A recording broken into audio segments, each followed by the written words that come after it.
As it stands now, we are basically 72 hours away of an actual mayhem and zombie apocalypse breaking out.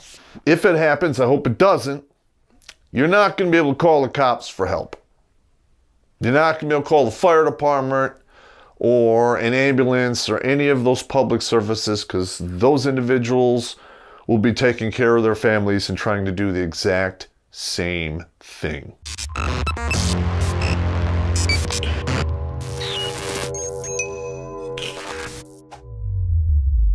All right, everybody, Terrence Pop here with another episode of Live from the Lair.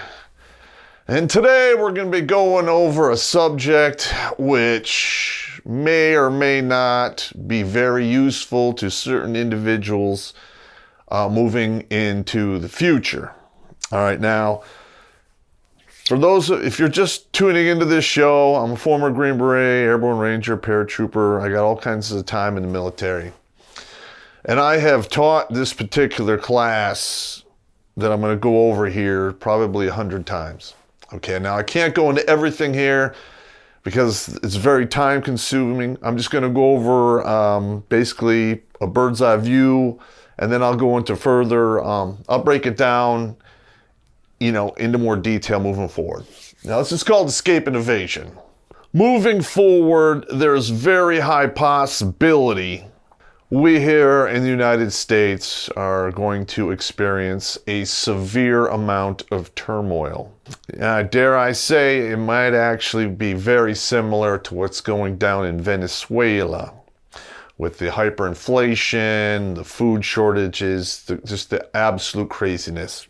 If that were to take place, the most dangerous place you could be is in a city, okay, in a built-up urban environment. You don't want to be there because you have a lot of people in one area. They're going to go through food and water real quick. They're not going to be able to heat their homes. The grid might go down. As it stands now, we are basically 72 hours away of an actual mayhem and zombie apocalypse breaking out. If it happens, I hope it doesn't, you're not going to be able to call the cops for help. You're not going to be able to call the fire department or an ambulance or any of those public services, because those individuals will be taking care of their families and trying to do the exact same thing. So let me get this straight. I got to spend 2.5 years on books and tuition to take useless bullshit just to get at my core classes? Space Ghost is on, you can suck my dick. You got any ungrateful relatives? Well, me too. So buy them something worthless. Get them this book. At the end of the day, they will thank you for getting them something that's priceless. Good advice. So click on the link in the description and learn for yourself why college is a complete waste of time and money. Now, typically, when you set up a escape and evasion corridor, you do it in an enemy country or a country that you're operating in, and you set up your left and right limits and, where you're going to go, and then you brief your whole team on exactly, what that plan is in case some people get captured, killed, or get injured or wounded to the point that they can't move anymore. Everyone knows what the fuck they're doing. All right, now the way you do that is called area study. When you do an area study, you're looking for a lot of things that will assist you in getting out of Dodge. Rapid avenues of approach or egress, number one. Number two, water sources. You can't really go more than a day, maybe 3 days without water. You can do 10 days, maybe more, depending on how fat you are without food. We Americans are painfully and shockingly fat, so that's not a real big problem. You're not going to be able to move 24/7, so you're going to have to basically do a map recon at first of areas that you can conceal yourself in and hide until you can move forward. So you can hide and conceal yourself until you can move again, which usually it's best to move at hours of limited visibility, which is night. Okay, if it's the middle of winter and you're in America, the nights can get pretty cold. So you're going to have to make a decision if, it's worth staying in place or moving. And this is basically when you do the area study, you're doing it assuming you will receive no help. You don't have a network in place, nothing. This is the last ditch effort to get the fuck out of Dodge. All right, just so you have that, under your belt. Okay, now everyone needs the following: water, food, shelter, and the ability to hide. Okay, those are things you're going to have to look for when you do your area study, when you're putting together your E&E corridors. Now, I'm in Michigan. I am on the north side of Detroit, so I have no choice but to go north. Okay, trying to go south through Detroit, through Wayne County, Oakland County is pretty difficult. That is pretty much all built up, and that's pretty much a no-brainer. If you're north, you need to go. If you're north of a big city, chances are you're going to have to go north, or at least go north far enough where you can circle back and give yourself enough distance between said big city and to worm your way down to get south. Maybe situational dictate if you can do that, depending upon how crazy it is. But if the zombie apocalypse is in full swing, it's not really going to work out for you. All right, now when you're moving, there's really two ways you can do this. Move at night, which gives you concealment. You can also conceal yourself with camouflage. I will cover that in, another class. It's pretty easy to do. You can buy a military camo net on eBay or on the internet from a surplus store. And you can fold it up, keep it in a bag in your car, and if you need to, you can throw it on. And from a distance, if they have thermal, that's a whole other subject. But if they don't have thermal, chances are you can avoid visual detection. Not in a big city environment unless you're moving at night and you want to hide among bushes and stuff. But if you're doing that, that is a no bueno. That is last ditch effort. Shit can go south real easy. Another one you can do is blend in. All right, now, if you're going to blend in, what are things people usually don't really look at deeply? Homeless people, women, and cripples, people who are injured. So if you have to move an E&E and you're in a urban environment to an urban environment, it's pretty easy to make yourself look like a homeless guy. You can stay to the alleys, what have you, until you can get out of the cities. All right. You can also, wear a disguise. I myself, I write about this in my novels. It can be done, but usually, unless you're an absolute professional at it, when somebody gets close to you, they can see right through it. So you need to weigh your options if you decide to do that. Another thing you can, straight up do is if you're trying to get through an urban environment, is you hide during the day. You need to find a place to lay up where people aren't going to disturb you, and then move only at night. And the best way to do that is act like a homeless person and hide out where homeless people are. Because I'm going to be honest, a lot of people do not give them a second or third look. I mean, that's just the truth of the matter. Now we're going to talk about cars and trucks and trading distance for time. If you do if say you live in a major city, like let's say Chicago, and you are in one of the suburbs, you get yourself a map and you want to drive out, you can put together a route that doesn't cover, you want to stay off the big intersections or the big interstates and large freeways, the easy choke points.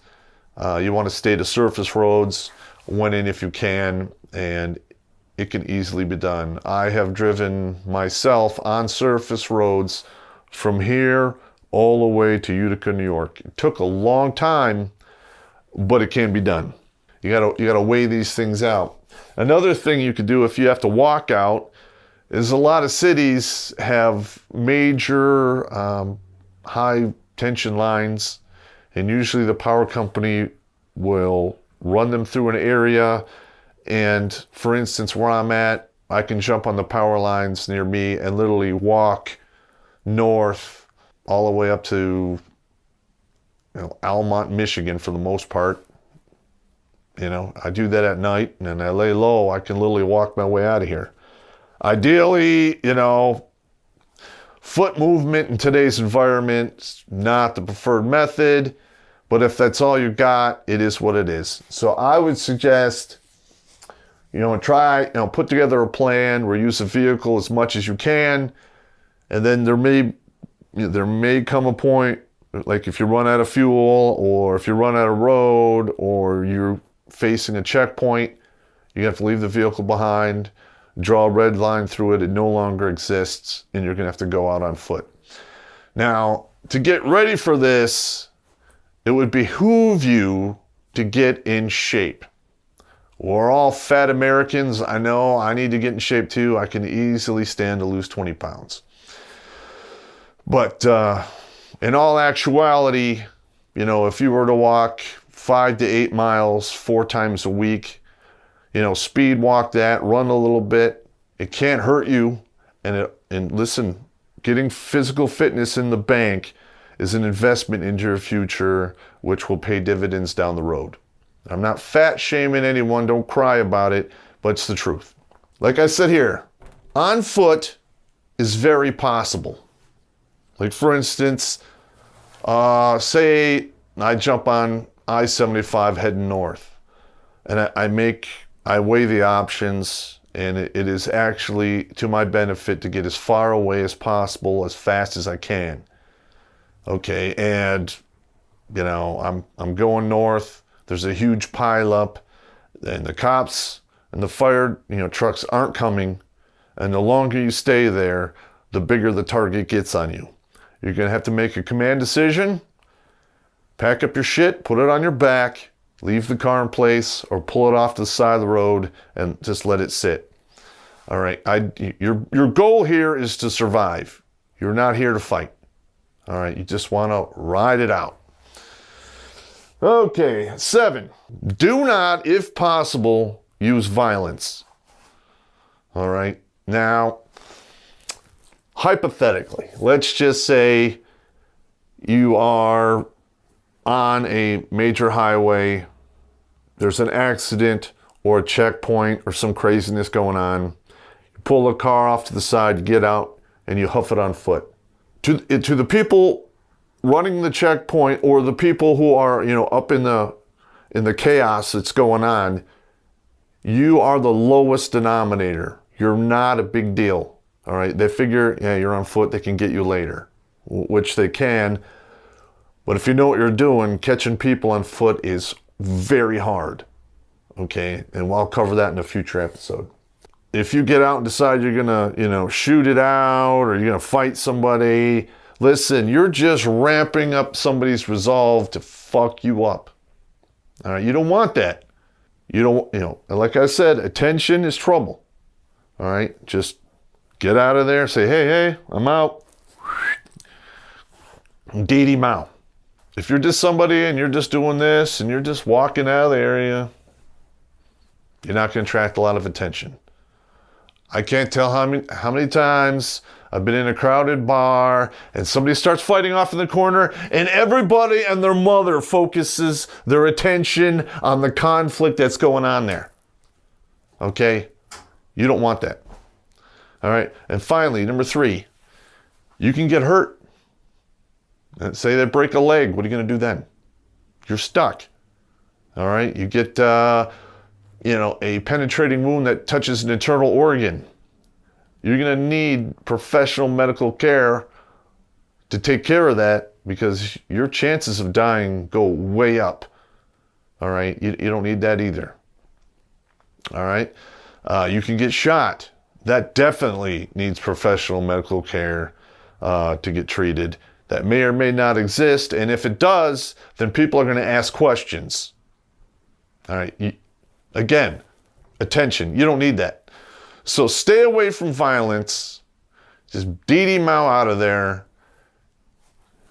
It's much easier to keep a low profile, get out of the area, than it is to think you can fight your way, however long it takes to get where you need to be.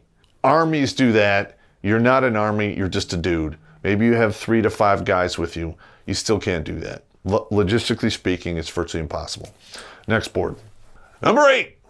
All right, now this is what I'm in the process of putting together right now. Is I'm putting together a prepper group of veterans, guys I served with here in Michigan, because over the past 7-8 months, I've literally received probably somewhere in the neighborhood, somewhere between 50 and 100 calls, text, emails in regards to the craziness that's going on. Because, what happened on the West Coast, that was fairly isolated, but can you imagine how bad that would be if it encompasses virtually every major city in your state and it spills out into the suburbs? What the hell are you going to do? You have the best chance of putting this all together if you put together a network of guys that you trust. All right, that's what I'm in the process of doing. And I'm trying to get them all ham radio licensed so we can all talk to each other on a ham radio. Listen, if the grid goes down, you can hook a ham radio up in your car and have power. You can talk on that. If the repeaters are there, you can talk hundreds of miles. And for instance, I'm in one county, I'm having problems, I need to get the hell out. I call 2 or 3 other dudes in an adjacent county. They can come and help me get to their area, and then we can get the hell out of here and head north.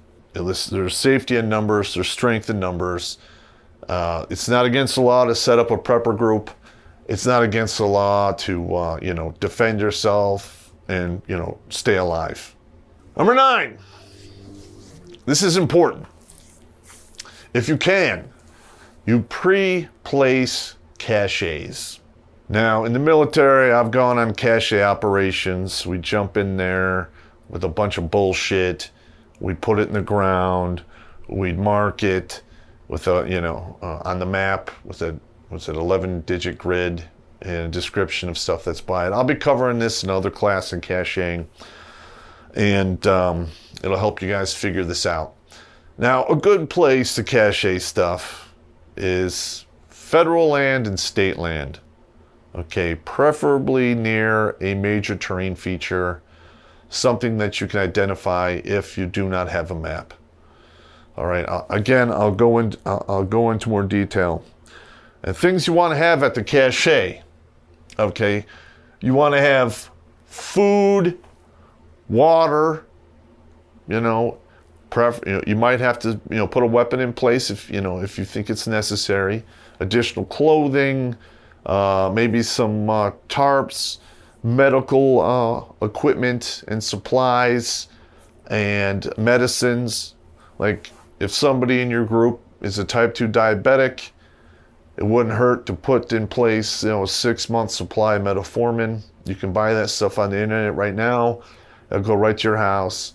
It does require a prescription, but let's be honest, a lot of people can't afford to go to the doctor now and pay all the doctor visit fees and so forth. It's just cheaper to order on the internet and then ask for forgiveness later. In the most part, it's a no-brainer. It's like having antibiotics.